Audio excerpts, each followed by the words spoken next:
हाय, मैं Nitin Kumar as usual आपका Nitin sir classes YouTube channel के ऊपर स्वागत करता हूं। तो आज देखते हैं कि क्या क्या चर्चा का विषय है।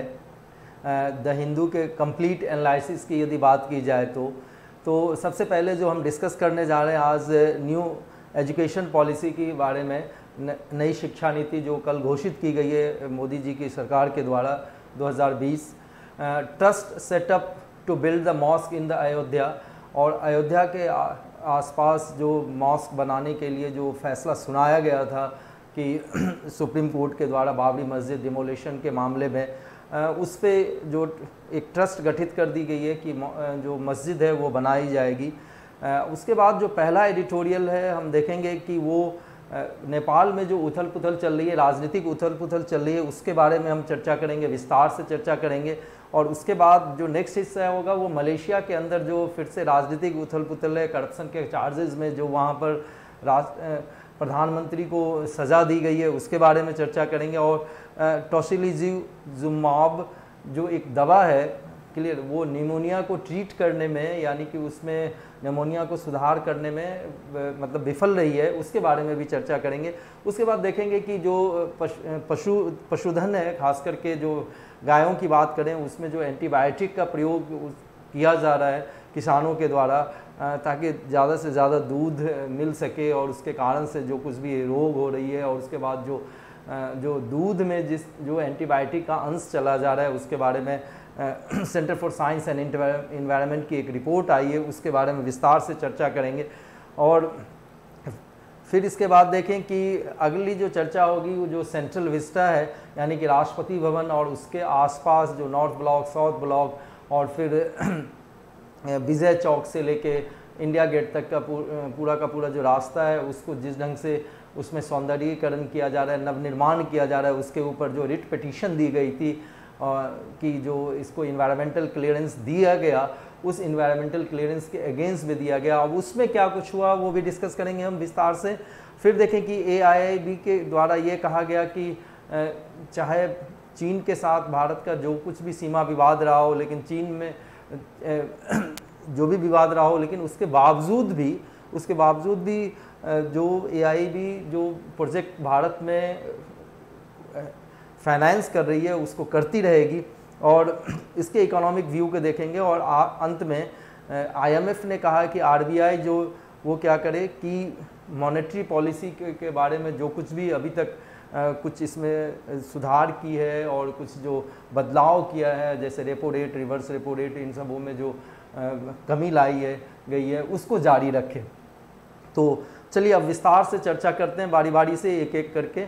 तो देखिए कि न्यू एजुकेशन पॉलिसी यानी कि नई शिक्षा नीति की यदि बात की जाए तो सबसे पहले तो ये जानिए कि गवर्नेंस के अंदर GS पेपर 2 UPSC में ये पूछा जाएगा आपको।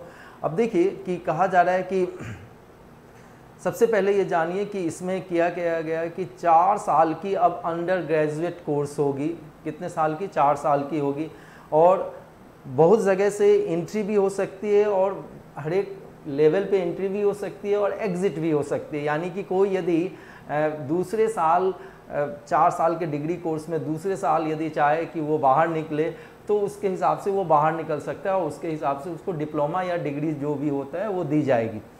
इसके बाद जो सबसे बड़ी बात की गई है, MPhil को ख़त्म कर दिया गया। अब MPhil जैसी कोई चीज़ें नहीं हुआ करेगी आगे, और जो हायर एजुकेशन होगा, ठीक है, उसके लिए एक रेगुलेटर बनाया जाएगा, ठीक है, जो कि फ्री फिक्सेशन करेगा।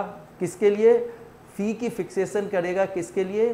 तो एक प्राइवेट इंस्टीट्यूशन के लिए और पब्लिक इंस्टीट्यूशन के लिए। तो प्राइवेट इंस्टीट्यूशन और पब्लिक इंस्टीट्यूशन के लिए फ़ी फिक्सेशन के लिए एक हायर एजुकेशन रेगुलेटर बनाई जाएगी। इसके बाद देखिए कि शिक्षा का क्या किया जाना है कि सार्वभौमिकीकरण किया जाना है, और 3 से 6 साल के बच्चे को 2030 तक क्या किया जाएगा? शिक्षा दे दी जाएगी। यानी सभी जो बच्चे 3 से 6 साल के होंगे उनको 100% बच्चों को शिक्षा मिल चुकी होगी 2030 तक, ये लक्ष्य रखा गया है। इसके बाद जो कोडिंग के बारे में और वोकेशनल स्टडीज़ के बारे में क्लास 6 से पढ़ाई की जाएगी, यानी कि जो कूट वगैरह की बात है, ठीक है, वो सिखलाया जाएगा। और उसके बाद ऐसी शिक्षा दी जाएगी 6ठी क्लास से ही, जिससे कि आगे बढ़ के वो बच्चा या वो विद्यार्थी क्या ले सके, नौकरी पा सके, जीविकोपार्जन कर सके, ऐसी शिक्षा दी जाएगी। इसके बाद कहा जा रहा है अब वो 6ठी क्लास से अभी भी दी जा रही है, ठीक है, डिप्लोमा वगैरह होती है जो कि कारपेंट्री में दी जाती है, इलेक्ट्रॉनिक में दी जाती है, इलेक्ट्रिकल में दी जाती है, मैसन के काम में दिया जाता है, ये सारा कुछ अभी भी चल रहा है। लेकिन इसको अब क्या किया जाएगा, 6ठी क्लास से शुरुआत कर दी जाएगी। अब देखिए कि child's mother tongue medium of instruction till 5th, यानी कि 5वीं क्लास तक यदि देखें तो बच्चों को उसी की भाषा में, उसी की जबान में क्या करवाई जाएगी, पढ़ाई करवाई जाएगी। अब देखिए कि ये अब पिछले 34 साल में अब तक का सबसे बड़ा परिवर्तन किया गया है, या नई शिक्षा नीति जो लाई गई है, अब से 34 साल पहले लाई गई थी, अब जाके ये लाया गया।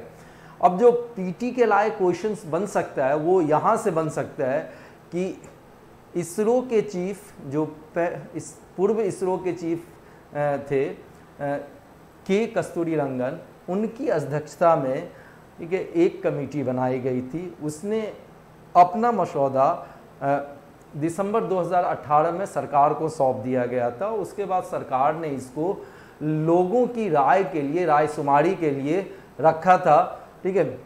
और ये बात तब रखी गई थी जब 2019 का इलेक्शन हो गया, उसके बाद लोगों के समक्ष उसकी राय शुमारी के लिए बात रखी गई थी।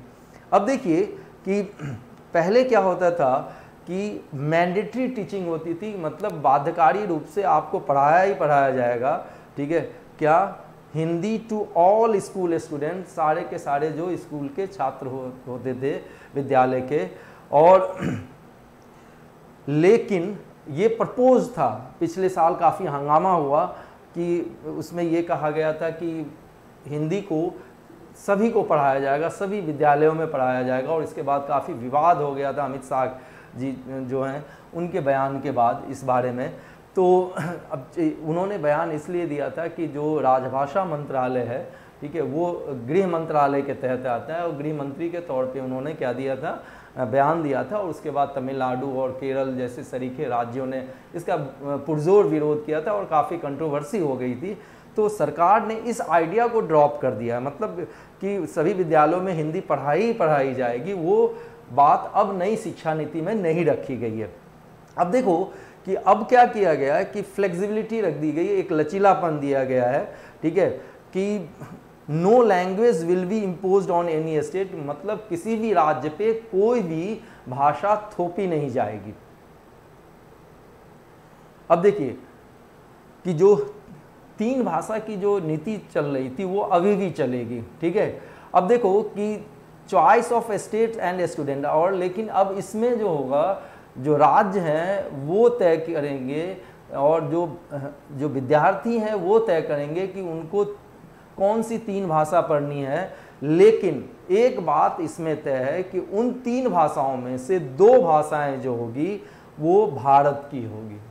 क्लियर, वो क्या होगी, भारत की होगी, इंडिजिनस होगी या नेटिव होगी, स्थानीय होगी। अब देखिए जहाँ तक संस्कृत का सवाल है नई शिक्षा नीति के तहत, उसको एक वैकल्पिक भाषा रखा गया है, मतलब आप उस भाषा को ऑप्ट करें, अपनाएं या ना अपनाएं, विद्यार्थी के रूप में ये आपका हक होगा। अब देखिए इसके अलावा दूसरे लैंग्वेजेस जो हैं वो भी उपलब्ध होंगे, लेकिन ये मॉड्यूल्स के हिसाब से होगी कि आप इसको अपनाएं या ना अपनाएं। फिर फॉरेन लैंग्वेज को सेकेंडरी लेवल पे रखा जाएगा, किसी भी फॉरेन लैंग्वेज को सेकेंडरी लेवल पे रखा जाएगा, जैसे अभी जर्मन, फ्रेंच वगैरह पढ़ाई जाती थी स्कूल में, वो चीज़ नहीं, वो सेकेंडरी लेवल पे होगी, यानी कि 11वीं और 12वीं के स्तर पे की जाएगी। अब देखिए इसके अलावा जो और भी जो प्रावधान किए गए हैं कि पॉसिबली अप टू 5 और प्रेफरेबली टिल 8, यानी कि जहाँ मतलब संभव हो तो 5वीं क्लास तक और 8वीं क्लास की यदि बात की जाए तो वहाँ पर प्रेफरेंस दिया जाना चाहिए। किस चीज़ को, जो मातृभाषा है, ठीक है, उस जगह की जो भाषा है किसी बच्चे की, वहाँ की स्थानीय जो भाषा है, वहाँ की जो क्षेत्रीय भाषा है, इसको तरजीह देने या इम्पोर्टेंस देने की बात इसमें रखी गई है नई शिक्षा नीति के अंदर। ठीक है, अब इसके बाद देखिए कि ये जो भाषा की बात की जा रही है, 5वीं तक मतलब मातृभाषा की बात की जाए या क्षेत्रीय भाषा की बात की जाए या जुबान की भाषा का प्रयोग किया जाए और 8वीं तक कोशिश की जाए कि ये हो, तो चाहे वो पब्लिक स्कूल हो यानी कि सरकारी स्कूल हो या प्राइवेट स्कूल हो, गवर्नमेंट के स्कूल हो, दोनों ही में ये चीज़ की जाएगी। अब नेक्स्ट पॉइंट देखिए कि हमें और आपको पता है कि ये कंकरेंट सब्जेक्ट है यानी कि समवर्ती सूची है। समवर्ती सूची संविधान के 7वीं अनुसूची के अंदर 3 तरह की सूचियां दी गई है, एक तो यूनियन लिस्ट और एक स्टेट लिस्ट और तीसरा कंकरेंट लिस्ट यानी कि संघ सूची, राज सूची और समवर्ती सूची। संघ सूची के अंदर जो भी विषय दिए जाते हैं उसके ऊपर मूलतः कानून बनाने का अधिकार सिर्फ और सिर्फ संसद को होता है। राज सूची के अंदर यदि आप बात की जाए तो उसके ऊपर साधारणतया जो कानून बनाने का अधिकार होता है वहाँ के राज्य विधायिका को होता है, लेकिन अनुच्छेद 169 की बात करें, 249 की बात करें, 252, 253, 352, 365 और 360 और 356 तो और ये सारे ऐसे आर्टिकल्स हैं कि आप देखिए कि इसमें जो कुछ ऐसे प्रावधान हैं जो कि राज सूची के अंदर दिए गए विषयों के ऊपर भी कानून बनाने का अधिकार संसद को दे देता है। तो जो यूनियन लिस्ट है वो एक्सक्लूसिव किसके लिए होती है, तो पार्लियामेंट के लिए होती है। जहाँ तक राज सूची का सवाल है, साधारण परिस्थितियों में ये राज्य विधायिका इसके ऊपर कानून बनाती है। जैसा कि आपने देखा कि ये सारे जो प्रावधान हैं, आर्टिकल हैं, जो कि कुछ अधिकार किसको दे देता है, केंद्र को दे देता है कि वो राज सूची के ऊपर भी कानून बन। अब कंकरेंट लिस्ट में जो विषय दी जाती है उसके ऊपर कानून बनाने का अधिकार केंद्र को और राज्य को दोनों को होता है। अब लेकिन एक बात यह है कि यदि केंद्र और राज्य सरकार के द्वारा बनाए गए जो कानून हैं या नीतियां हैं वो यदि एक दूसरे के खिलाफ जाए तो जिस हद तक राज्य सरकार का कानून या नीति केंद्र सरकार के कानून के खिलाफ जाएगा उस हद तक वो निरस्त हो जाता है। अब जो बात गौरतलब है कि शिक्षा की यदि बात की जाए तो ये कंकरेंट लिस्ट या समवर्ती सूची में है। ठीक है, तो अंत में यदि केंद्र ने यदि नई शिक्षा नीति बना भी दी तो उसको कहीं ना कहीं राज्य को अपने साथ लेके चलना ही होगा, यानी कि राज्य को साथ लेके चलने की ज़रूरत आन पड़ेगी।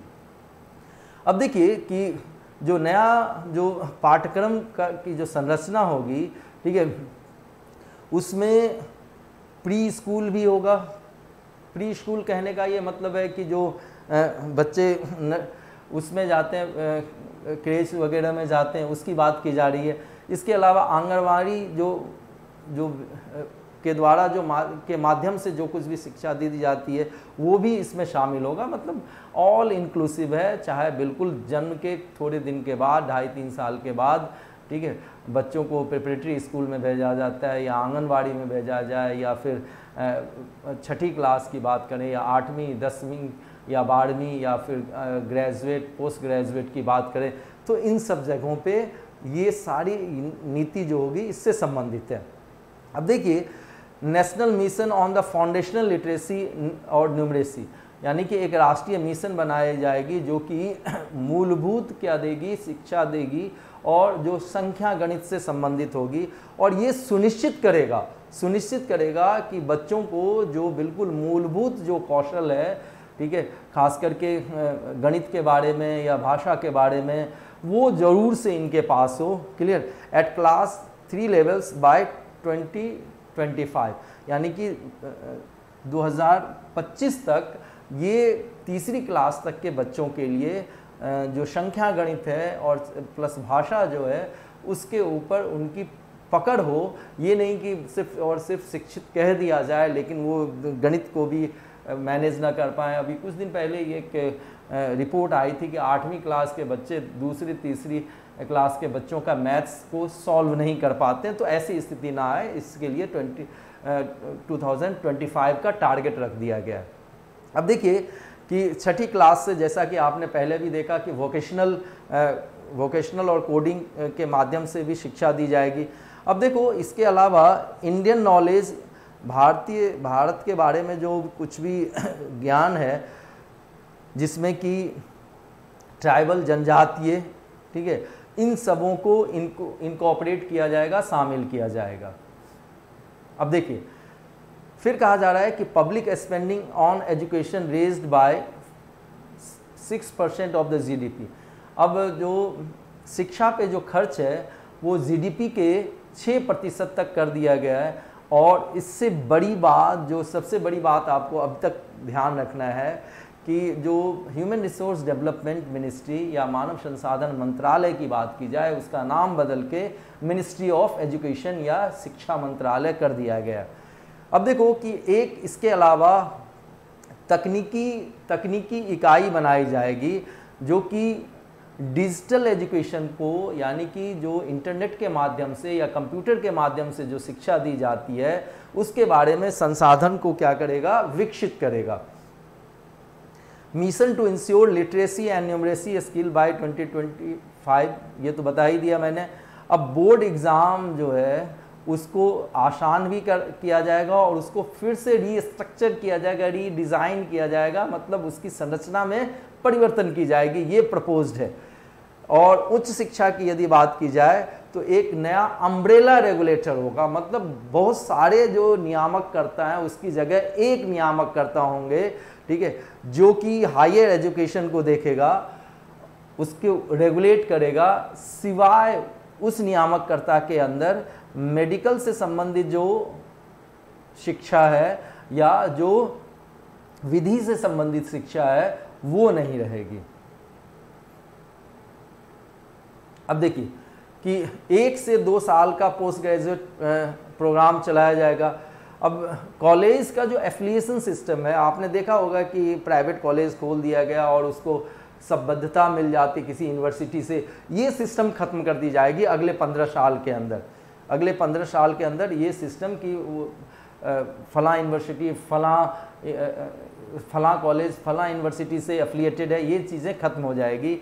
और एग्ज़ाम जो होगा वो आसान किया जाएगा और रॉट मेमोरी या रट्टाफिकेशन जिसको बोलते हैं आम बोलचाल की भाषा में, रटने जैसी चीज़ों को, क्रैमिंग जैसी चीज़ों को ख़त्म कर दिया जाएगा। कोशिश ये रहेगी। और जो टेस्ट जो होगी वो इंसान के कॉम्पिटेंसी को देखेगी कि आपकी योग्यता क्या है, कौशल क्या है, ना कि आप कितना चीज़ों को रट सकते हैं। और तथ्यात्मक चीज़ों को आपको रटने की ज़रूरत नहीं होगी। अब जो फ्यूचर डिज़ाइन होगा, जो फ्यूचर को रीडिज़ाइन किया जाएगा, उसमें क्या क्या किया जाएगा ये ध्यान दीजिए। तो एक तो सेमेस्टर वाइज बोर्ड एग्ज़ाम ली जाएगी 6 महीने पे या 3 महीने पे, इस ढंग से बोर्ड की एग्जामिनेशन ली जाएगी। Exams at different level of difficulty, अलग अलग लेवल पे अलग अलग लेवल की डिफ़िकल्टी दी जाएगी। जो पाठ्यक्रम होंगे या एग्ज़ामिनेशन की बात की जाए तो, और ऑब्जेक्टिव और सब डिस्क्रिप्टिव पेपर क्या होंगे, अलग अलग होंगे। ऐसा नहीं कि आज की तारीख में जैसे सीबीएसई में ऑब्जेक्टिव और सब्जेक्टिव दोनों ही प्रश्नों को एक साथ शामिल किया जाएगा, यानी कि वस्तुनिष्ठ कहें सवाल, ठीक है, वो अलग होंगे। और सब्जेक्टिव की यदि बात की जाए तो वो भी अलग किया जाएगा। अब जहाँ तक स्कूल गवर्नेंस का सवाल है तो एक एक्रेडिटेशन फ्रेमवर्क होगा। एक्रेडिटेशन कहने का मतलब मान्यता दी जाएगी, जैसे आज के यूनिवर्सिटी में दिया जाता है कि A++ इस ढंग से दी जाती है, A+ और B+, तो इस ढंग से एक एक्रेडिटेशन दी जाएगी कि भाई आपके स्कूल का परफॉर्मेंस ये रहा है, यानी कि आप स्कूल के एक्रेडिटेशन के साथ उस स्कूल को आप क्या कर सकते हैं, उसके इंफ्रास्ट्रक्चर को, उसमें जो टीचर और स्टूडेंट का रेशियो है, लैब कैसे हैं, ये सारा कुछ आप तय कर पाएंगे, देख पाएंगे उस एक्रेडिटेशन के माध्यम से। इसके बाद एक अलग से रेगुलेटरी अथॉरिटी बनाई जाएगी जो कि प्राइवेट और पब्लिक दोनों तरह के, सरकारी या निजी दोनों तरह के स्कूलों के ऊपर रेगुलेशन करेगी, और वो इंडिपेंडेंट अथॉरिटी होगी, मतलब उस पर सरकार बहुत ज़्यादा हस्तक्षेप नहीं करेगी उसके कामकाजों में। अब देखिए, जहाँ तक अंडर ग्रेजुएट डिग्री का सवाल है, ये समझिएगा कि ये इसको और होलिस्टिक बनाया जाएगा। इसमें मतलब जहाँ तक हो के बहुत सारी चीज़ों को समाहित किया जाएगा। मल्टी डिसिप्लिनरी कहने का मतलब ये नहीं कि आप साइंस बैकग्राउंड के हैं या कॉमर्स बैकग्राउंड के हैं या फिर आप ह्यूमैनिटीज़ बैकग्राउंड के हैं, ऐसा नहीं कि आपको पिक एंड चूज़ करने का अधिकार होगा, चाहे अलग अलग स्ट्रीम के ही कुछ कुछ सब्जेक्ट क्यों ना हो। क्लियर। और बैचलर डिग्री जो होगी वो 4 साल की होगी। क्लियर। अभी कितने साल की होती है? 3 साल की, उसकी जगह 4 साल की होगी। और इसमें रिसर्च डिग्री भी होगी। और स्टूडेंट क्या कर सकेंगे, चाहे तो 4 साल से पहले भी, यानी कि 3 साल पढ़ाई करने के बाद या 2 साल पढ़ाई करने के बाद या 1 साल पढ़ाई करने के बाद भी बाहर निकल सकते हैं उस पाठ्यक्रम से। और उनको ऐसी स्थिति में जो डिग्री दी जाएगी वो लेसर होगी, कम होगी, कम लेवल की डिग्री दी जाएगी। इसके अलावा एक जो बड़ी बात की गई है, और यहाँ पर काफ़ी इनोवेटिव चीज़ें भी हैं, ठीक है, एकेडमिक बैंक ऑफ क्रेडिट बनाया जाएगा, ठीक है, जिससे कि एक विद्यार्थी जो एक संस्था से दूसरे संस्था में अपना ट्रांसफ़र लेना चाह रहा है, एक तरीके से जो आज के डेट में आप देखते हो कि टेलीकॉम सेक्टर में पोर्टेबिलिटी होती है ना, कि आप एक सर्विस प्रोवाइडर से दूसरे सर्विस प्रोवाइडर को ऑप्ट कर सकते हैं, एग्जिस्टिंग से दूसरे को कर सकते हैं, ताकि आपको बेहतर सेवा मिल जाए। इसी ढंग से शिक्षा में भी एक इंस्टीट्यूशन से दूसरे इंस्टीट्यूशन में आप क्या कर सकते हैं, अपने को ट्रांसफ़र करवा सकते हैं। और इसमें मान लो कि पैसे का बीच में यदि लेन देन होगा, यदि कुछ एक्स्ट्रा पैसे दिए जाने की ज़रूरत पड़ेगी आप, तो एक एकेडमिक बैंक ऑफ क्रेडिट है जो कि आपको क्या करेगा, ऋण उपलब्ध करवाएगा। ऐसी व्यवस्था की गई है। कॉलेज एफिलिएशन सिस्टम, जैसा कि मैंने बताया कि इसको ख़त्म कर दिया जाएगा, ठीक है। तो ये अगले 15 साल में होगा। अब इसमें जो 2 प्रमुख बातें की गई हैं, ध्यान देना, इसमें जो 2 प्रमुख बातें की गई हैं, इसमें ये देखिए कि सॉरी, देखिए कि अब जो कॉलेजेस हुआ करेगी, या तो वो ऑटोनॉमस होगी, स्वायत्त होगी, ठीक है, और खुद डिग्री दिया करेगा, या फिर वो क्या होगा, कंसर्न्ड कॉलेज ऑफ यूनिवर्सिटी या यूनिवर्सिटी का किसी यूनिवर्सिटी का हिस्सा होगा। ये नहीं कि संबद्ध प्राप्त या एफिलिएटेड जैसी चीज़ों को ख़त्म कर दिया जाएगा, यानी कि या तो फुल्ली आप यूनिवर्सिटी के कंट्रोल में होंगे या बिल्कुल स्वायत्त होंगे। ऐसा नहीं कि अर्ध स्वायत्त जैसी चीज़ें जो चल रही थी वो खत्म हो जाएगी। अब देखिए कि अब जैसा कि कोविड-19 के कारण से हमें, आपको पता है कि बहुत एक डिजिटल डिवाइड बहुत ज़्यादा हो चुका है, कि लोगों के पास, कुछ लोगों के पास तो सारे के सारे इलेक्ट्रॉनिक गैजेट्स उपलब्ध हैं, ठीक है, उनके बच्चों को भी उपलब्ध हैं, और कुछ के पास मोबाइल तक नहीं है, स्मार्टफोन तक नहीं है, इंटरनेट की कनेक्टिविटी नहीं है, ठीक है, मोबाइल इंटरनेट की कनेक्टिविटी नहीं है, और कनेक्टिविटी भी है तो वो उसकी स्पीड काफ़ी कम है। तो ऐसी चीज़ें क्या करती है, क्रिएट करती है डिजिटल डिवाइड को। तो कहा जा रहा है कि ये डिजिटल डिवाइड जो है उसको कोशिश किया जाएगा कि ख़त्म किया जाए, ठीक है, चाहे किसी भी लेवल ऑफ लर्निंग की बात की जाए तो। अब इसमें अलग अलग क्षेत्रों में क्या क्या प्रपोज्ड है, प्रस्तावित है, वो देखते हैं। एक तो एजुकेशन में देखें तो एक तो ऑटोनॉमस बॉडी होगा, स्वायत्त एक निकाय होगी, और उसका नाम होगा national educational technical forum. Clear, ये क्रिएट किया जाएगा। अब एक चीज़ इसमें ये समझिए, इसका काम क्या होगा, इस ऑटोनॉमस बॉडी का, एक तो आइडियाज़ का एक्सचेंज करेगा, आदान प्रदान करेगा। उसके अलावा यूज़ ऑफ इन्हेंस लर्निंग, ठीक है, कि कैसे टेक्निकल लर्निंग को, यानी कि तकनीकी शिक्षा को कैसे और बेहतर किया जाए। उसके बाद उसका आकलन भी करेगा, और तकनीकी शिक्षा से संबंधित यदि कोई योजना बनाना हो या फिर उसका प्रबंधन करना हो, ठीक है, तो वो काम भी किनका होगा, तो नेशनल एजुकेशनल टेक फोरम का होगा, जो कि आगे प्रस्तावित है इस चीज़ में, नई शिक्षा नीति में। अब देखिए कि फिर कहा जा रहा है कि dedicated unit will set up in ministry, और जो एजुकेशन मिनिस्ट्री है यानी कि जो शिक्षा मंत्रालय है उसके अंदर एक अलग से यूनिट बनाई जाएगी, और उस यूनिट का काम क्या होगा कि ये देखे कि शिक्षा के क्षेत्र में डिजिटल इंफ्रास्ट्रक्चर यानी कि जो इंटरनेट से संबंधित इंफ्रास्ट्रक्चर है वो कितनी उपलब्ध हो पाई, कितनी की ज़रूरत है, और डिजिटल कंटेंट यानी कि इलेक्ट्रॉनिक रूप में जो कंटेंट्स हैं वो उपलब्ध करवाना, पीडीएफ के फॉर्म में, पीपीटी के फॉर्म में, आसान बोलचाल की भाषा में समझिए। और इसके बाद ये देखना कि कैपेसिटी बिल्डिंग, ठीक है, कि कितने ज़्यादा से ज़्यादा लोगों को डिजिटल शिक्षा से जोड़ा जा सकता है, क्लासरूम को कैसे बेहतर किया जाए ताकि डिजिटल शिक्षा दी जा सके। अब देखिए कि टीचर एजुकेशन की यदि बात की जाए, मतलब बीएड वगैरह कोर्स की बात यदि की जाए, तो कहा इसमें जो प्रस्तावित है कि 2030 तक, ठीक है, जो मिनिमम क्वालिफिकेशन होगी शिक्षक बनने के लिए वो 4 साल का एक क्या होगा, इंटीग्रेटेड डिग्री कोर्स होगा, जिसमें कि आप बीएड प्लस डिग्री दोनों इकट्ठे मिल जाएगी। जैसे दिल्ली यूनिवर्सिटी के अंदर देखें तो बीएलएड का कोर्स है, ठीक है, जो कि डिग्री और आपको शिक्षा के लिए जो बीएड की कोर्स है वो इकट्ठे देती है, उस ढंग का ही होगा। अब ये ऑप्शनल नहीं रहेगा, जो भी शिक्षक बनना चाह रहे हैं 4 साल का इंटीग्रेटेड डिग्री कोर्स ही ज्वाइन करना पड़ेगा। तो और ये चीज़ 2030 तक कर ली जाएगी, ऐसा लक्ष्य रखा गया। अब देखिए कि फाइनेंशियल सपोर्ट का जहाँ तक सवाल है, जो वित्तीय जो सहायता दी जानी है, ठीक है, वो मेरिटोरियस या मेधावी छात्रों को दिया जाएगा, वो अनुसूचित जाति जनजाति से हो या फिर पिछड़े वर्ग से हो या सामाजिक या आर्थिक रूप से जो पिछड़े वर्ग से हो, तो उनको दिया जाएगा, उनको इंसेंटिव दी जाएगी, क्लियर। और साथ में जो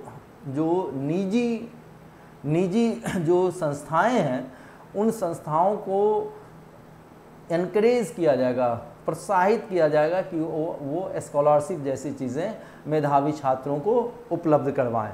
अब नेक्स्ट जो हिस्सा है वो प्रोफेशनल एजुकेशन का है, तो एक टेक्निकल यूनिवर्सिटी अलग से होगी, ठीक है, health science university, legal university अलग, एग्रीकल्चर यूनिवर्सिटी, और विल बिकेम मल्टी डिसिप्लिनरी। और ये सारे के सारे जो होंगे अब मल्टी डिसिप्लिनरी होंगे, मतलब एक ही आप कोर्स नहीं रखेंगे बल्कि बहुत सारे कोर्स रखेंगे और एक साथ ये उपलब्ध करवाएंगे।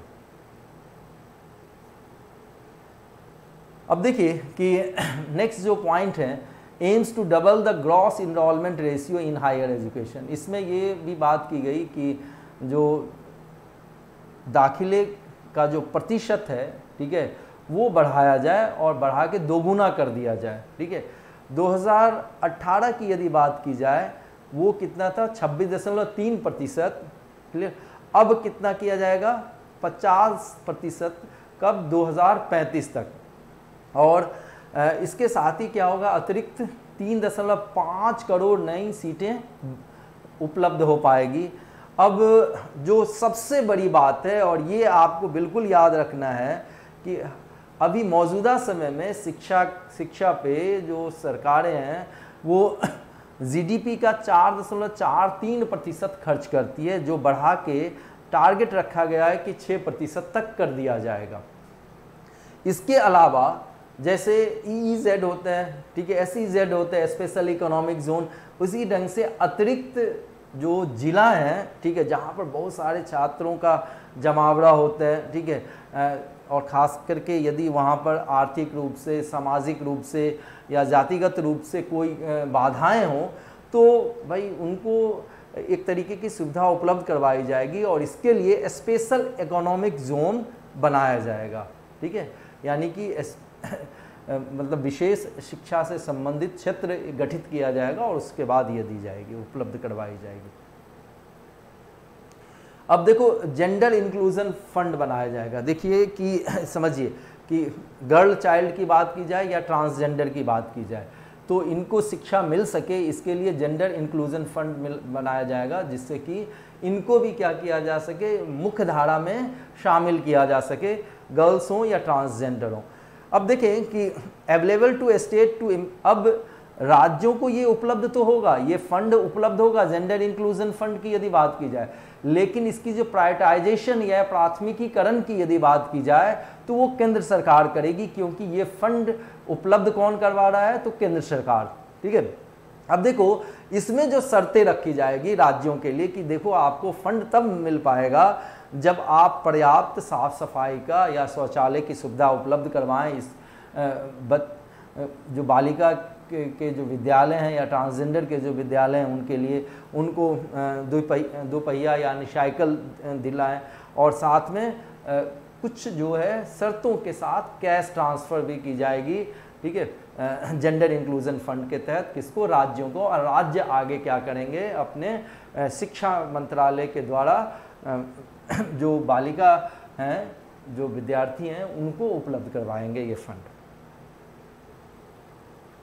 चलिए, ये तो पहला टॉपिक था जो कि हमने डिस्कस किया, काफ़ी ये कल से काफ़ी चर्चा में है और इसके ऊपर नज़र रखिएगा, क्योंकि जो गवर्नेंस के अंदर जो डेवलपमेंट एंड एजुकेशन की एक टॉपिक है उसमें ये पूछा जाता है, तो बिल्कुल नज़र रखें इसके ऊपर। अब देखिए कि दूसरा जो टॉपिक है फिर से गवर्नेंस से संबंधित है। जैसा कि आपको पता ही है कि पिछले साल 2019 में जो सुप्रीम कोर्ट है, सुप्रीम कोर्ट ने फैसला सुनाया था विवादित राम जन्मभूमि और बाबरी मस्जिद के मामले में कि जो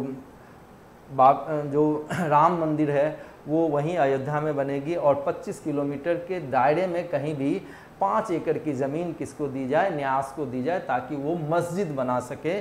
और इसके लिए मस्जिद बनाने की प्रक्रिया एक तरीके से जब भी शुरू हो, लेकिन उसमें शुरुआत तब हुई है जब कल क्या किया गया है कि एक ट्रस्ट गठित किया गया है इससे संबंधित। अब बाबरी मस्जिद के केस में आपको जैसे पता है कि 25 किलोमीटर के अंदर अंदर क्या देना है, 5 एकड़ ज़मीन देना है, ऐसा सुप्रीम कोर्ट ने अपने ऑर्डर में कहा था। और जो ट्रस्ट बनाई गई है वो 15 सदस्यों की है और ये उत्तर प्रदेश सुन्नी सेंट्रल वक्फ बोर्ड के द्वारा बनाई गई है। और इस ट्रस्ट का नाम क्या रखा गया है, इंडो इस्लामिक कल्चर फाउंडेशन, जिसके चेयरपर्सन कौन होंगे, जुफर फारूकी। अब इसमें कुल 15 सदस्य हैं, जिसमें से 9 सदस्यों के बारे में घोषणा कर दी गई है और जो इसमें से जो इस 9 सदस्यों में से 4 जो हैं इस ट्रस्ट से क्या है पहले से ही संबंधित हैं।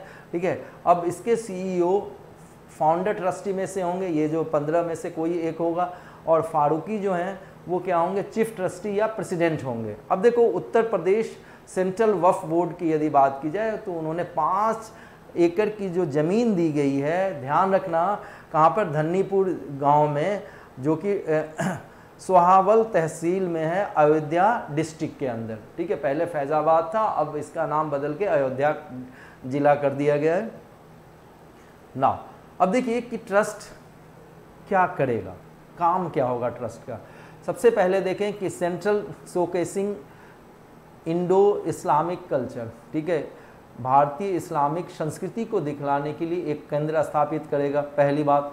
दूसरी बात, इंडो इस्लामिक कल्चर के लिए यानी कि भारतीय इस्लामिक संस्कृति के बारे में अनुसंधान करने के लिए, रिसर्च करने के लिए एक केंद्र स्थापित करेगा। चैरिटेबल हॉस्पिटल बनाया जाएगा इस ट्रस्ट के तहत, और साथ में पब्लिक लाइब्रेरी, लोगों के लिए लाइब्रेरी और यूटिलिटीज़ भी बनाई जाएगी। तो आगे देखें, लेकिन ये ट्रस्ट अपना कामकाज कब शुरू करेगा, कब से ये मस्जिद बनाने का कामकाज शुरू करेगा, इसके बारे में कोई निश्चित समय सीमा नहीं दी गई है कि इस तारीख से ये काम शुरू हो जाएगा। ठीक है, और जैसे ट्रस्ट का काम क्या होगा, मस्जिद के लिए जो रूपरेखा तैयार करना, उसके डिज़ाइन को तैयार करना, तो इसके लिए कोई अभी समय सीमा तय नहीं की गई है कि इस डेट को हम बता ही देंगे, ऐसा कुछ भी नहीं कहा गया है ट्रस्ट की तरफ से। अब चलिए, जो आज का पहला एडिटोरियल है, फिर से मैं बता दूं, ये इंटरनेशनल रिलेशन से संबंधित है और नेपाल में जो कुछ भी राजनीतिक गहमा गहमी चल रही है उसके बारे में ये पूरी की पूरी चर्चा।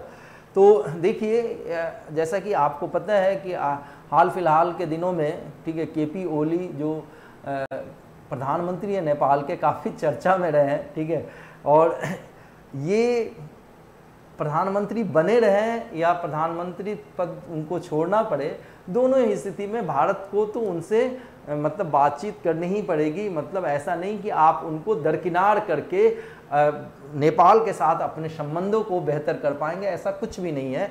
इसलिए नहीं है, देखिए क्या क्या पॉइंट्स रखे गए हैं एडिटोरियल के अंदर। पहला कि ये समझिए कि नेपाल की जो अभी सत्ताधारी कम्युनिस्ट पार्टी है एनसीपी है, ठीक है, उसमें काफ़ी बवाल मचा हुआ है। चाहे सरकार की बात की जाए या राज्य व्यवस्था की बात की जाए, ये काफ़ी उधेड़ बुन की स्थिति में है। अब देखो कि आगे ये कहा जा रहा है कि एक बहुत ही महत्वपूर्ण मीटिंग होने वाली थी केपी ओली और पुष्प कुमार दहल, जो कि प्रचंड के नाम से भी जाने जाते हैं, और ये ट्यूसडे को होने वाला था, जो कि क्या कर दिया गया, पोस्टपोन कर दिया गया, उसको आगे बढ़ा दिया गया। जो थोड़ी पृष्ठभूमि समझ लें कि क्यों ये चर्चा में आया है। अब देखिए कि जो राइवल जो है, यानी कि जो गठबंधन की सरकार है, उसमें जो राइवल हैं प्रचंड वाला गुट और केपी ओली वाला गुट, ठीक है, वो एक स्टैंडिंग कमेटी में मिलने वाले थे, ठीक है, लेकिन हुआ क्या, जो प्रधानमंत्री है उसमें आने से इनकार कर दिया और वो उपस्थित नहीं हो पाए, तो ये आगे टाल दिया गया। अब देखिए कि इनके बीच में आखिर झगड़े की जड़ क्या है, ये समझने लायक बात होगी कि अब सबसे पहले तो ये समझिए जो प्रधानमंत्री हैं वहाँ के, वो दो पोस्ट पे हैं, एक तो प्राइम मिनिस्टर के रूप में है और दूसरा जो एनसीपी है, ठीक है, उस एनसीपी दल के चेयरपर्सन के रूप में भी हैं। क्लियर? मतलब आप ऐसे समझ लीजिए कि मान लीजिए कि भारत के प्रधानमंत्री तो प्रधानमंत्री हैं ही, और साथ में यदि बीजेपी के अध्यक्ष भी हों तो थोड़ा सा ये मतलब आंखों की किरकिरी हो सकती है पार्टी के सदस्यों के द्वारा कि आप दोनों पदों के साथ एक साथ न्याय नहीं कर सकते, दोनों जिम्मेदारियों के साथ न्याय नहीं कर सकते। तो जो पार्टी के जो सदस्य हैं उनको ये बात खटक रही है कि आप प्रधानमंत्री भी हैं और पार्टी के चेयरपर्सन भी हैं, और साथ में इनका जो बड़ा मतलब एक निरंकुश सा जो रवैया है केपी ओली का, वो भी कहीं ना कहीं जिम्मेदार है। अब देखिए कि थोड़ी और पृष्ठभूमि पे पीछे की तरफ जाते हैं तो दहल, जो पुष्प कुमार दहल की यदि बात की जाए तो उनका जो फैक्शन था वो ओली वाले फैक्शन के साथ मिल गया, गुट के साथ मिल गया, ठीक है।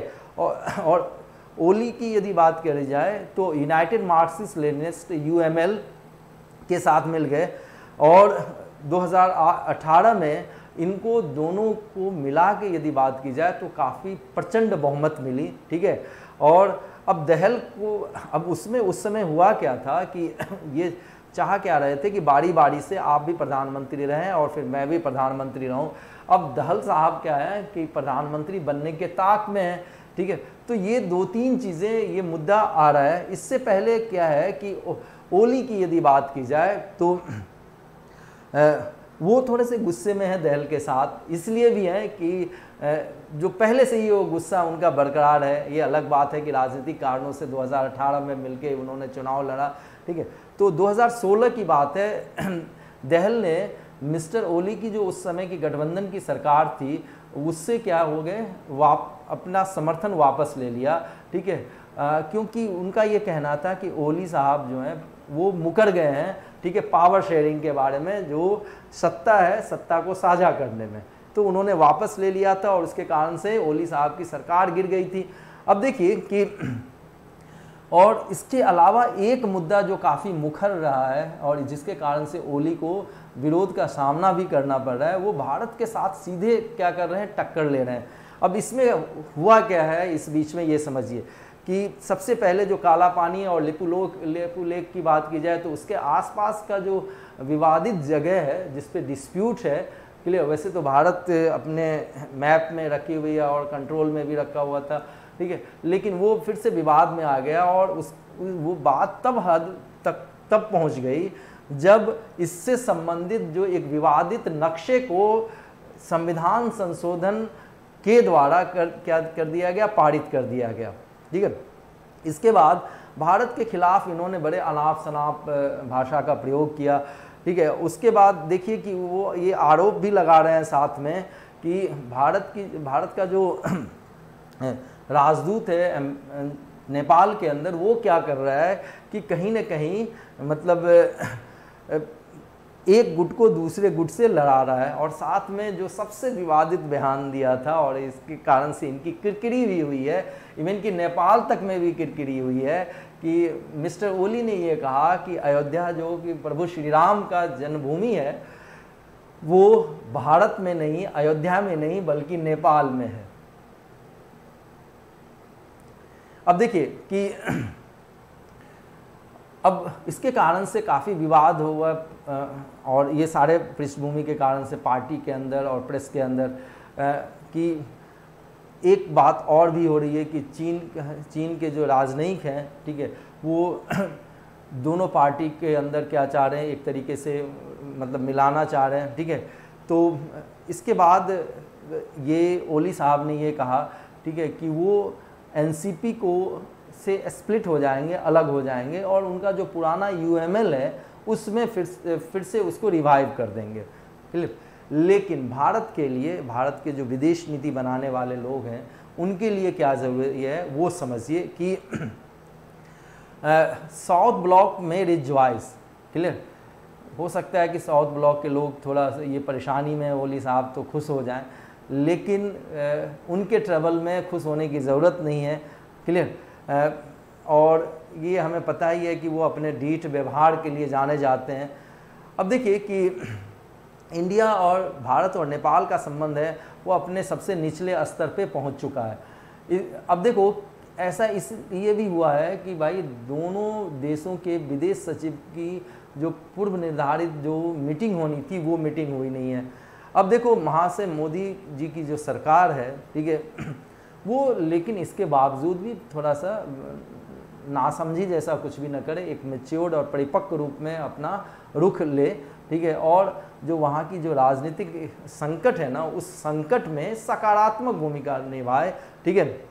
और एक चीज़ ये समझिए कि जो इनकी जो लड़ाई है, सबसे बड़ी लड़ाई जो नेपाल के अंदर चल रही है कि वहाँ की जो संसदीय लोकतंत्र है वो बरकरार रहे, इस चीज़ के लिए भारत को सरकार को सकारात्मक कदम उठाने चाहिए अपने विदेश नीति के अंदर। और साथ में जो पॉलिट ब्यूरो स्टाइल का, जैसे कि आप जानते हैं कम्युनिस्ट पार्टी में पॉलिट ब्यूरो होती है या कांग्रेस में AICC होती है या बीजेपी की संसदीय समिति होती है, ठीक है, ये एक्चुअल में तय करते हैं कि क्या नीति रहेगी। तो ये जो पॉलिट ब्यूरो स्टाइल का जो वहाँ का NCP का वहाँ जो तरीका है उसको क्या हो ख़त्म किया जाए और जो कुछ भी इस पूरे के पूरे टसल का या लड़ाई का जो कुछ भी मतलब निकल के आए, फल निकल के आए, लेकिन अंत में भारत को तो निगोशिएट ओली के साथ करना ही पड़ेगा, मतलब आप उनको इनकार नहीं कर सकते।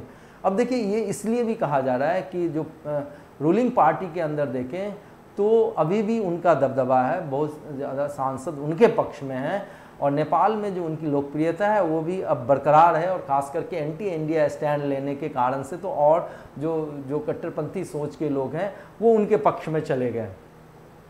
तो अब वो सत्ता में रहें या सत्ता से बाहर रहें, ठीक है, आपको निगोशिएट करना पड़ेगा, उनके साथ बातचीत करनी ही पड़ेगी। क्योंकि वो जो पॉलिटिक्स करते हैं वो ध्रुवीकरण की राजनीति करते हैं और जो उस देश की जो इथनिक मोज़ाइक है, जैसे मधेसी की बात कर ली जाए, पहाड़ियों की बात की जाए, ठीक है, तो इन सबों के बीच में एक समन्वय हो ये देखे भारत, इसकी कोशिश करे। सो भारत की जो कोशिश होनी चाहिए कि वो बड़े मतलब चातुर्य से और बड़े नाजुक तरीके से इस पूरे के पूरे मसले को क्या करें, हैंडल करें। तो ये पहला एडिटोरियल था नेपाल से संबंधित। अगला एडिटोरियल भी IR से रिलेटेड है, GS पेपर सेकंड के अंदर ये आता और फॉल फ्रॉम ग्रेस यानी कि एक मान सम्मान की स्थिति से नीचे आना। मलेशिया के जो प्रधानमंत्री थे, प्रधानमंत्री हैं sorry, Muhyiddin must not undermine the rule of law to cleanse the power. तो कहा जा रहा है इनके बारे में कि वो मतलब जो विधि का शासन है उसका त्याग ना करें, उसका परित्याग ना करें, इसलिए कि वो सत्ता में बने रहें। तो सत्ता में बने रहने के लिए मोरालिटी से या फिर विधि के शासन से उनको समझौता नहीं करना चाहिए। अब देखिए कि है क्या, नजीब रजाक, ठीक है, 4 4 दशक तक क्या रहे, प्रधानमंत्री रहे। और मलेशियन पॉलिटिक्स में या मलेशिया की राजनीति में उनको सबसे क्या माना जाता है, बहुत ही शक्तिशाली आवाज़ के रूप में देखा जाता है, और पूर्व प्रधानमंत्री के बेटे हैं, ठीक है, और वहाँ के जो संसद रह चुके हैं और 9 साल तक प्रधानमंत्री रह चुके हैं। अब इनको एक झटका तब लगा जब ट्रायल कोर्ट ने यानी कि निचली अदालत ने उनको 7 साल की सज़ा सुना दी, वो भी किसके लिए, करप्शन चार्ज में, ठीक है। और करप्शन चार्ज किससे संबंधित है कि एक 1 मलेशियन डेवलपमेंट BSD है, 1 MBD कहा जाता है, उसमें ये उन पे आरोप लगा हुआ है और वो आरोप सिद्ध भी हो चुका है निचली अदालतों में कि उन्होंने वित्तीय क्या की है, घपलेबाजी की है, गड़बड़ी की है, और उनको 12 साल की सेंटेंस 12 ईयर्स इन प्रिजन और फिर 12 साल की उनको सज़ा सुनाई गई है, और फाइन लगाया गया कितने का, जो उनको जुर्माना लगाया गया वो $50 मिलियन का लगाया गया। अब समझो कि $50 मिलियन का जुर्माना क्यों लगाया गया, ये भी देखते हैं आगे, ठीक है। 2009 में जब वो वहाँ के प्रधानमंत्री थे तो एक निवेश निधि की शुरुआत की थी जिसमें कि बिलियंस ऑफ डॉलर्स आए थे, ठीक है, खरबों डॉलर आए थे, और कहा जाता है कि उसमें से पैसे चुरा लिए गए जो इस फंड के एम्प्लॉई थे या सरकार के कर्मचारियों के द्वारा, ठीक है। और जब प्रोसिक्यूटर हैं जो अभियोजन करता है, जो अभी उनके ऊपर मुकदमा चला रहे हैं, जब इस फंड की ट्रेसिंग की जिसका कि चपत किया गया था, तो पता चला कि ये बड़े से मतलब आप कह सकते हैं कि एक शाही जहाज़ में पैसे लगा दिए गए, पिकासो की पेंटिंग खरीदने में लगा दी गई, और यहाँ तक कि हॉलीवुड में एक फिल्म बनी थी the Wolf of Wall Street, उसमें पैसे लगाए गए। और इनके बैंक अकाउंट में अब देखिए सबसे बड़ी बात, जो सबसे बड़ा है, $1 बिलियन मिला था, तो $50 मिलियन का फाइन लगाया जाना अपने आप में बड़ी बात नहीं है, ध्यान देना। अब देखिए इस आरोप के कारण से वो पहली बार 2018 में चुनाव हार गए, ठीक है, और उनकी पार्टी का नाम क्या है, यूनाइटेड मलायाज नेशनल ऑर्गेनाइजेशन UNMO। अब देखिए कि जो गठबंधन की जो सरकार है, बाद में क्या हुआ कि 90 के दशक में या 90 उम्र के आसपास के जो उम्र के महातिर मोहम्मद है, जो कि पहले भी प्रधानमंत्री थे, ठीक है, उनको प्रधानमंत्रित्व की शपथ लेनी पड़ी। और बाद में देखिए कि इसी के कारण से क्या हुआ, उनकी सरकार भी गई। अब नजीब जो हैं वो फिर सत्ता में लौट पाए। अब देखिए कि but prosecution and judiciary went ahead with the trial, लेकिन ये उथल पुथल चलता रहा, ये राजनीतिक उथल पुथल चलती रही, लेकिन जहाँ तक न्यायपालिका का सवाल है, जहाँ तक अभियोजनकर्ता का सवाल है, वो अभी अपना काम करते रहे, यानी कि मुकदमा भी चलता रहा साथ में। अब देखो ट्रायल कोर्ट ने अभी जो फैसला तो सुना दिया है, लेकिन तत्काल उसके ऊपर रोक लगा दी है। क्यों? क्योंकि ये क्या करने जा रहे हैं, इसके खिलाफ अपील करने जा रहे हैं और ऊपरी न्यायालयों में, ठीक है। और उस समय जब पूरे के पूरे दक्षिण पूर्व एशिया की बात की जाए तो हर जगह उथल पुथल चल रही है, राजनीतिक अस्थिरता बनी हुई है। अब वहाँ पर देखिए कि जो नई सरकार है मोहिउद्दीन यासीन की, वो क्या है कि बिल्कुल रेजर थिन मेजॉरिटी या वेफर थिन मेजॉरिटी यूज़ किया जाता है या स्लैंडर मेजॉरिटी यूज़ किया जाता है।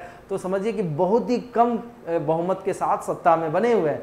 और अपोजिशन के लीडर जो हैं अनवर इब्राहिम, उन्होंने सरकार के ऊपर यह आरोप लगाया है, यासीन के ऊपर जो प्रधानमंत्री हैं अभी, कि आप क्या कर रहे हैं, नजीब को समर्थन दे रहे हो, कहीं ना कहीं हेल्प कर रहे हो। और जो इसके प्रोसिक्यूटर हैं, ध्यान देना, इसके जो प्रोसिक्यूटर हैं, अभियोजन करते हैं, ठीक है, उन पे ये आरोप लगाया कि वो उनके दत्तक पुत्र जो उनके स्टेप सन हैं, ठीक है, उनके खिलाफ जो कुछ भी मतलब चार्जेस थे उसको वापस ले लिया। और इसके कारण से काफ़ी क्या हो गई, वहाँ पर कंट्रोवर्सी हो गई थी मलेशिया के अंदर। अब देखिए कि अपोजिशन ने ये कहा कि भैया जब इतनी राजनीतिक अस्थिरता वाली स्थिति है तो आप क्यों ना मतलब अविश्वास, आप क्यों ना विश्वास प्रस्ताव लाएं, ठीक है। अब देखो कि जो मौजूदा प्रधानमंत्री हैं वो इस चीज़ से बचते रहे। अब बचते क्यों रहे ये ध्यान दीजिए कि जो UMNO के 39 MP हैं वो सरकार के ऊपर क्या डाल रहे हैं, दबाव डाल रहे हैं कि वो मिस्टर नजीब जिनको की सज़ा दी गई है 12 साल की, उनका समर्थन करें। ठीक है, और ये कहा साथ में ये 39 MP ने, जो कि मौजूदा जो प्रधानमंत्री हैं उनके ही पार्टी के हैं 39, तो उन्होंने कहा कि ये पूरा का पूरा जो आरोप लगाया गया है वो पॉलिटिकली मोटिवेटेड है।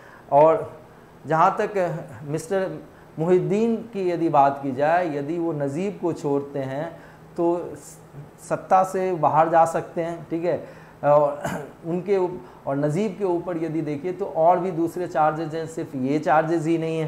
ठीक है, अब देखो कि यदि मुहिद्दीन यदि नजीब को छोड़ देते हैं, समर्थन नहीं देते हैं, तो ये 39 MP यदि वापस ले लेते हैं समर्थन को, तो क्या होगी, वहाँ की मलेशिया की सरकार क्या होगी, गिर जाएगी।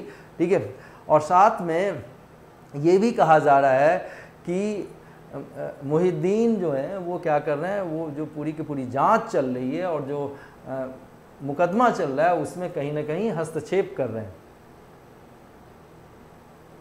अब देखो कि और यदि ऐसा होता है, ठीक है, तो क्या होगा कि जो अपोजिशन है वहाँ पर काफ़ी मजबूत हो जाएगी, वो भी इनके लिए राजनीतिक रूप से काफ़ी जोखिम भरा हो सकता है। अब देखिए कि मुहिद्दीन की यदि बात की जाए तो उनसे ये अपेक्षा की जाती है वो कानून का शासन का पालन करेंगे। ठीक है, और जो स्वतंत्र और निष्पक्ष जो जांच चल रही है और जो मुकदमा चल रहा है उसको भी ये क्या करेंगे, रिस्पेक्ट करेंगे, सम्मान देंगे और अपने आप को नजीब से क्या करेंगे, दूर करेंगे। ठीक है, और लेकिन यदि ऐसा करते हैं तो राजनीतिक उठापटक में क्या होगा कि उनकी जो सरकार है वो अल्पमत में आ सकती है। क्लियर?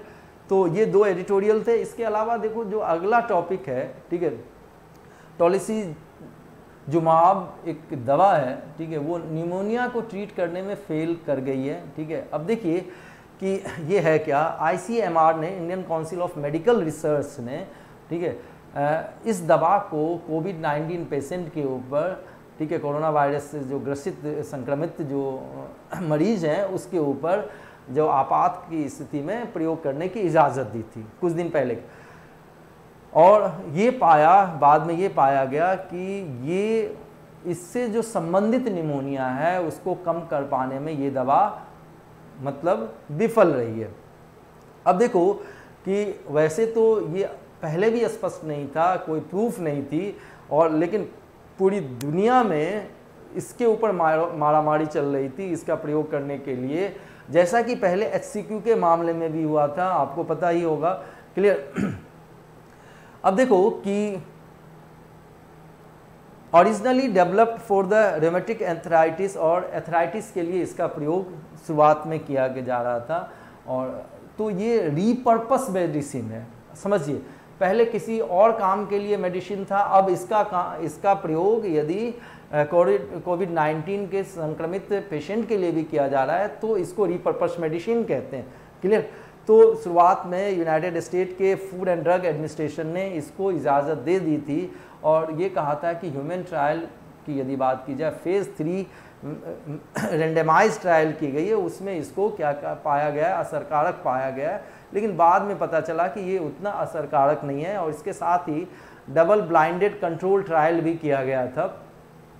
अब देखिए कि लेकिन ये पाया गया कि ये ना हेल्थ को इम्प्रूव करता है, ना मरने की जो प्रतिशत है उसको कम करता है। ठीक है, और इवन कि प्लेसिबो की यदि बात की जाए, अब प्लेसिबो होता क्या है ये समझिए, कोई हानि रहित कोई क्या हो, दवा हो, ठीक है, या कोई प्रोसीजर हो जो कि प्रिस्क्राइब किया जाता है जिससे कि साइकोलॉजिकल यानी कि मानसिक फ़ायदा हो, भले शारीरिक फ़ायदा ना हो, तो एक प्लेसिबो के रूप में इसको तो प्रयोग ज़रूर किया गया। ठीक है, और बाद में यदि पाया गया कि थोड़ा बहुत पॉजिटिव है, बहुत ज़्यादा फ़ायदा नहीं है, ठीक है, बिना ड्रग के 28 दिन पे जो लोग अस्पताल से छुट्टी मिल जाती है उनको 20 दिन के अंदर ही छुट्टी मिल गई इस दवा का प्रयोग करने से। लेकिन पेशेंट की यदि बात वेंटिलेटर पे आने की बात है तो उस चांस को ये कहीं भी कम नहीं करता। अब देखिए, अब नेक्स्ट जो मुद्दा है वो पशुधन को एंटीबायोटिक देने का है। ये इन्वायरमेंट और इकोलॉजी से संबंधित है। अब centre for science and environment, जिसके हेड कौन है, सुनीता नारायणन, ठीक है, उन्होंने अभी कल की बात है एक रिपोर्ट रिलीज़ की है, ठीक है, और उसमें ये बताया है कि जो डेयरी सेक्टर के अंदर यानी कि दुग्ध उत्पादन क्षेत्र के अंदर यदि बात की जाए तो एंटीबायोटिक का काफ़ी ज़्यादा प्रयोग किया जा रहा है, और इसके कारण से ये पशुधन के मतलब गाय या भैंस के शरीर में जाता और उस शरीर से क्या होता, दूध में आ जाता, और वही दूध हम पीते हैं, और हम यदि उस दूध को पीते हैं और उसमें एंटीबायोटिक पहले से मौजूद है और लगातार हम इस अप्रत्यक्ष रूप से यदि एंटीबायोटिक ले रहे हैं तो क्या होगा कि शरीर के अंदर रोग प्रतिरोधक क्षमता जो खुद से बननी चाहिए वो नहीं बन पाएगी, ठीक है। तो अब इसके कारण से क्या होगा कि एंटीबायोटिक का रेसिस्टेंस हो जाएगा, और बाद में कोई यदि बीमार पड़ेगा और उसको एंटीबायोटिक दी जाएगी तो वो एंटीबायोटिक काम ही नहीं करेगा, जैसा कि मलेरिया के केसेस में बहुत ज़्यादा होता है, टीबी के केसेस में बहुत ज़्यादा होता है। क्लियर? ध्यान दें, अब डेयरी फार्मर्स क्या कर रहे हैं कि इस एंटीबायोटिक को मतलब बिना सोचे समझे प्रयोग कर रहे हैं, ठीक है, और किसके लिए प्रयोग कर रहे हैं, क्यों कि इन्फेक्शन यानी कि संक्रमण हो जाए, जो गाय का थन है, अडर है, या फिर उसमें इन्फ्लेमेशन या सूजन हो जाए, जिसको कि मेस्टिटिस कहते हैं। देखो, मास्ट का मतलब ही निप्पल से होता है, और आइटिस का लेना देना देखिए, समझिए, MAST प्लस आइटिस, देखिए आइटिस का मतलब इन्फ्लेमेशन या सूजन से, और मास्ट का यदि किसी शब्द के अंदर हो तो इसका लेना देना किससे, निप्पल से। तो अडर में या थन में गाय भैंस के क्या हो जाती है, सूजन हो जाती है या संक्रमण हो जाती है, उससे बचाने के लिए इसका प्रयोग किया जा रहा है, लेकिन बिना सोचे समझे प्रयोग किया जा रहा है, किसके द्वारा, किसानों के द्वारा। अब समझिए कि इसमें क्रिटिकली इम्पॉर्टेंट एंटीबायोटिक्स शामिल होते हैं जो कि ह्यूमंस के लिए यूज़ किया जाता है, ध्यान देना। और WHO ने ये अभी एक वार्निंग दी है, और इसी कारण से ये चर्चा में है, ठीक है, कि इसके कारण से क्या होगा, एंटीबायोटिक का रेसिस्टेंस होता जाएगा, बढ़ता जाएगा इंसानों के अंदर। अब भारत का जहाँ तक सवाल है, वो विश्व में सबसे ज़्यादा क्या करता है, दुग्ध का उत्पादन करता है। 2018-19 की बात देखें तो 188 मिलियन टन का उत्पादन है, और जो शहरी क्षेत्र में है उसमें 100 में से 52% का खपत शहरी क्षेत्रों में होता है, और जो अनऑर्गेनाइज सेक्टर हैं, जैसे दूध जो पहुंचाने वाले हैं, ठीक है, वो 60% उनका कंज्यूमर बेस है। क्लियर? तो अब देखो कि ये जो एंटीबायोटिक है जिसका काफ़ी दुरुपयोग किया गया है, ये मार्केट में अवेलेबल है बिना प्रिस्क्रिप्शन के, ठीक है, जबकि इसके ऊपर पाबंदी लगी हुई है कि बिना प्रिस्क्रिप्शन के, बिना जो डॉक्टरों के, वेटनरी डॉक्टर के सलाह के बिना इसको नहीं दिया जाना चाहिए, ठीक है। लेकिन फार्मर्स क्या करते हैं, किसान क्या करते हैं, वो अपने तरीके से लक्षण को देखते हैं, ठीक है, और उसके हिसाब से ये ड्रग्स खुद से दे देते हैं, और ये इतना उपलब्ध है, ठीक है, कि जब इसका किसानों के द्वारा किया जाता है, इसका स्टॉकिंग कर लिया जाता है, इकट्ठा करके रख लेते हैं, और जब इसका प्रयोग बहुत ज़्यादा किया जाता है, इनडिस्क्रिमिनेट किया जाता है, तो अब इसकी जांच परख होनी चाहिए। लेकिन जो स्टेट फेडरेशन है, जहाँ पर अलग अलग किसान क्या करते हैं, दूध जाके डेली बेसिस पे जमा करते हैं ताकि उसकी प्रोसेसिंग हो सके, उसको सेल किया जाए अलग अलग पॉपुलर ब्रांड के अंदर, तो वो काम नहीं हो पाता, ठीक है। तो फेडरेशन ही इसकी जांच परख नहीं करती है। तो अब आप समझ सकते हैं कि इंसानी जहन में या इंसानी शरीर में ये पहुंच रहा है। अब देखिए कि एक नेक्स्ट जो मुद्दा है वो सोशल इश्यूज से संबंधित है, और आपको ये पता ही होगा कि जो राष्ट्रपति भवन है, नॉर्थ ब्लॉक है, साउथ ब्लॉक है, संसद की जो बिल्डिंग है, इसके अलावा विजय चौक से लेके यदि आप इंडिया गेट तक की बात की जाए तो उसके आसपास के क्षेत्र को क्या किया जा रहा है, फिर से डेवलप किया जा रहा है, फिर से पुनः विकसित किया जा रहा है, उसका सौंदर्यीकरण किया जा रहा है।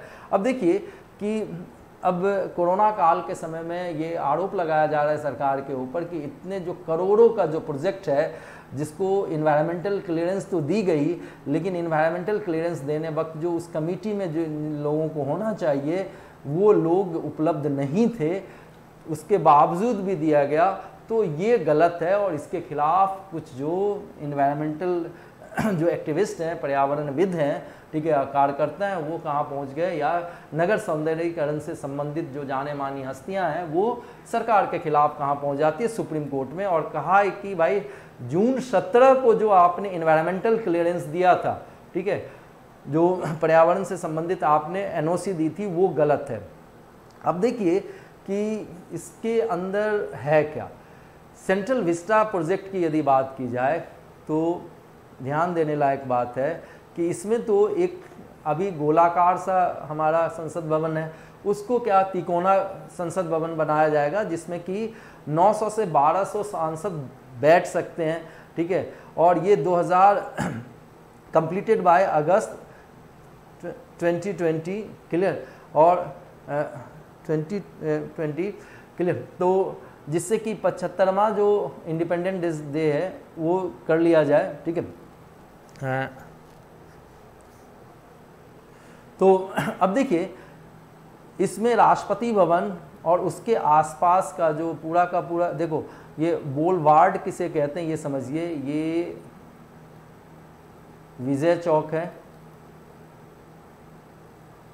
इधर आप आगे बढ़ेंगे तो नॉर्थ ब्लॉक और साउथ ब्लॉक दोनों तरफ, इधर राष्ट्रपति भवन आपको दिख जाएगा, ठीक है, विजय चौक, और यहाँ पर आपको इंडिया गेट दिख जाएगा, क्लियर। और ये जो बिल्कुल एरिया है, ये जो रोड है, क्लियर, इसको बोलवार्ड कहते हैं, ठीक है। ये पूरा का पूरा इलाका लुटियंस दिल्ली कहलाता है क्योंकि फ्रेंच के आर्किटेक्टर लुटियंस ने इसको डिज़ाइन किया था। अब देखो कि पेटिशनर का कहना क्या है। इनका कहना है कि जो बोलवार्ड है वो हमारी ऐतिहासिक धरोहर है, इसके साथ छेड़छाड़ न किया जाए, और ये राष्ट्रीयता को दिखलाता है, हमारा जो बड़ा ही मतलब चलायमान सा लोकतंत्र है उसको भी दिखलाता है, और रिपब्लिक डे की परेड, जो गणतंत्र दिवस की परेड जो होती है, ठीक है, तो यहीं होती है, और इवन की बीटिंग द रिट्रीट जो 3 दिन बाद होती है गणतंत्र दिवस के, तो वो भी यहीं पे होती है। अब देखिए कि ये सारे के सारे प्रोग्राम यहीं किए जाते हैं, तो और साथ में ये कहा जा रहा है कि ये कहीं न कहीं हमारी संप्रभुता को और हमारे लिए एक प्राइड का विषय है इस ऐसे जगह का होना, ठीक है। और साथ में ये कहा गया कि जो सेंट्रल विस्टा कमेटी जो कि जून 19 को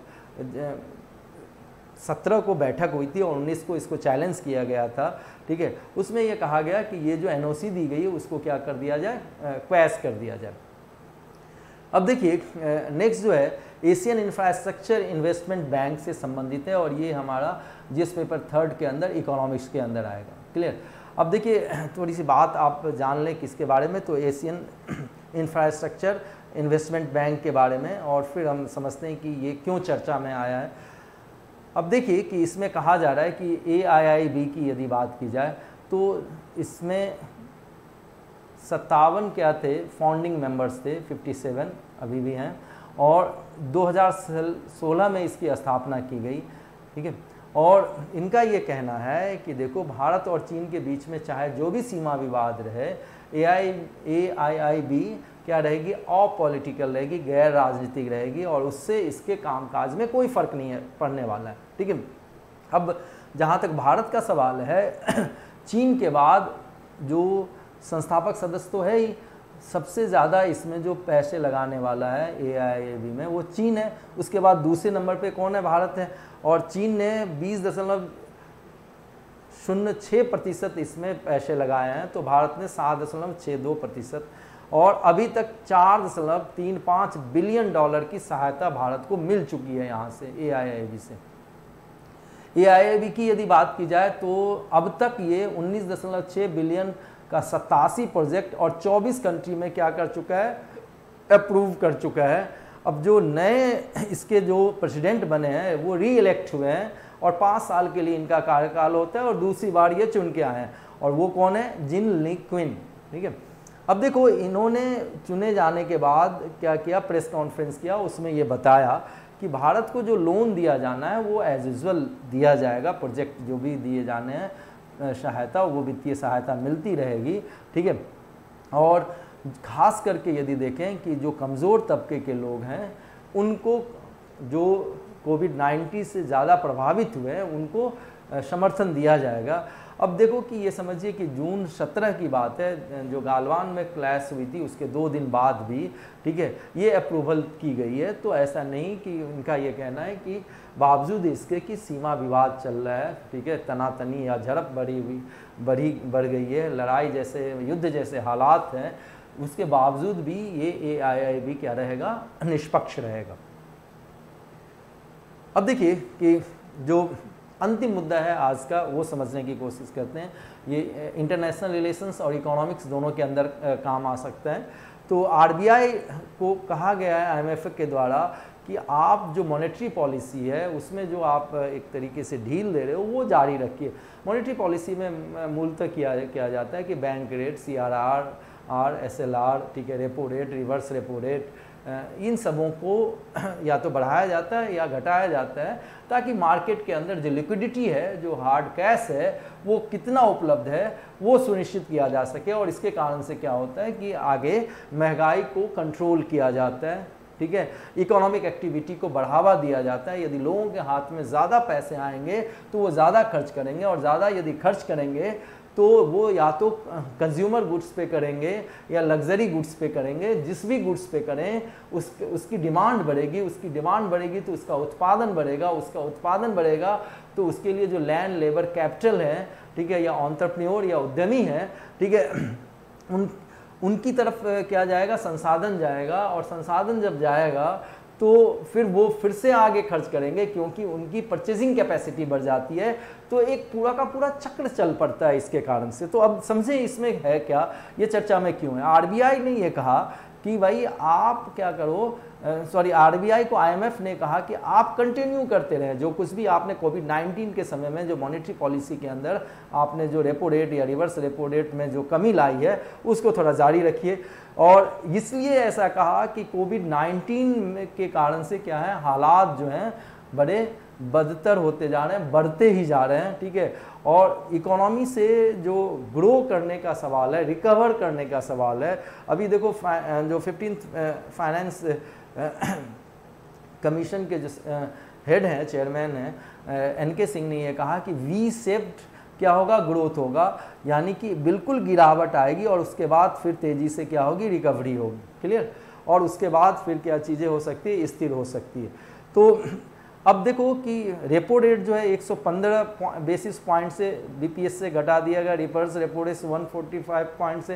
देखो ये अधिकतर 0.25 के मल्टीपल में होता है, यानी गुणज में होता है, लेकिन यदि उसके अलावा यदि कहा जाए तो उसको गोल्डी कट रेट्स कहा जाता है, वो जो कि इस बार किया गया किसके द्वारा, RBI के द्वारा। अब देखिए कि इसके अतिरिक्त जो उपाय हैं वो क्या किए गए कि एक लिक्विडिटी बढ़ाई जाए, तरलता बढ़ाई जाए, लोगों के पास पैसे दिए जाएं, वो भी सरकार के द्वारा अलग अलग माध्यमों से, जो एडिशनल अतिरिक्त जो उपाय किए गए जिससे कि लोगों के पास पैसा आए और वो खर्च करें। जैसा कि मैंने बताया था, इसके कारण क्या होगी, जो अर्थव्यवस्था में गति आएगी। Handling financial sector balance sheet pressure, और जो वित्तीय क्षेत्र के जो तुलन पत्र की यदि बात की जाए, बैलेंस शीट के कारण से जो प्रेशर आ रहा है उसको भी क्या किया जाए, हैंडल किया जाए। अब देखिए कि रिसेंट स्ट्रक्चरल रिफॉर्म, हाल फिलहाल में जो कुछ भी संरचनात्मक सुधार की गई उसके बारे में समझिए। और इसके कारण से क्या हुआ, जैसे आत्मनिर्भर भारत के अंदर जो अलग अलग जो क्षेत्रों के लिए, चाहे वो नॉन बैंकिंग फाइनेंशियल कंपनी हो या ठीक है कृषि क्षेत्र की बात की जाए, या ऊर्जा क्षेत्र की बात की जाए, या इंफ्रास्ट्रक्चर क्षेत्र की बात की जाए, या बैंकिंग क्षेत्र की बात की जाए, तो अलग अलग इसके लिए प्रावधान किए गए। तो अब समझें कि IMF का कहना है कि ये मध्यम समय के लिए क्या किया करेगा, फ़ायदा पहुंचाएगा। अब देखिए कि मोर एफर्ट्स नीडेड। लेकिन इनका कहना है, आईएमएफ का कहना है कि और भी करने की ज़रूरत है। किस क्षेत्र में? तो भूमि के क्षेत्र में, ठीक है, जो मजदूर हैं और जो व्यापार है, इसमें भी और करने की ज़रूरत है, सुधार करने की ज़रूरत है। और ऐसा क्यों? क्योंकि जो कोविड-19 के जो मामले हैं वो बड़ी तेज़ी से बढ़ रहे हैं और क्रेडिट की काफ़ी ज़्यादा कमी है और जो कॉरपोरेट सेक्टर है वो काफ़ी अस्थिर है, जो कंपनी वगैरह अस्थिर है। तो इस कारण से तो ये आज का एडिटोरियल समेत मैंने पूरे के पूरे द हिंदू के बारे में की एनालिसिस आपके सामने रखे हैं। कुल 9 टॉपिक हमने रखे हैं जो कि अलग अलग क्षेत्र से है, ठीक है। आशा करता हूं कि ये वीडियो आपको नए कैलेवर में बिल्कुल पसंद आया होगा।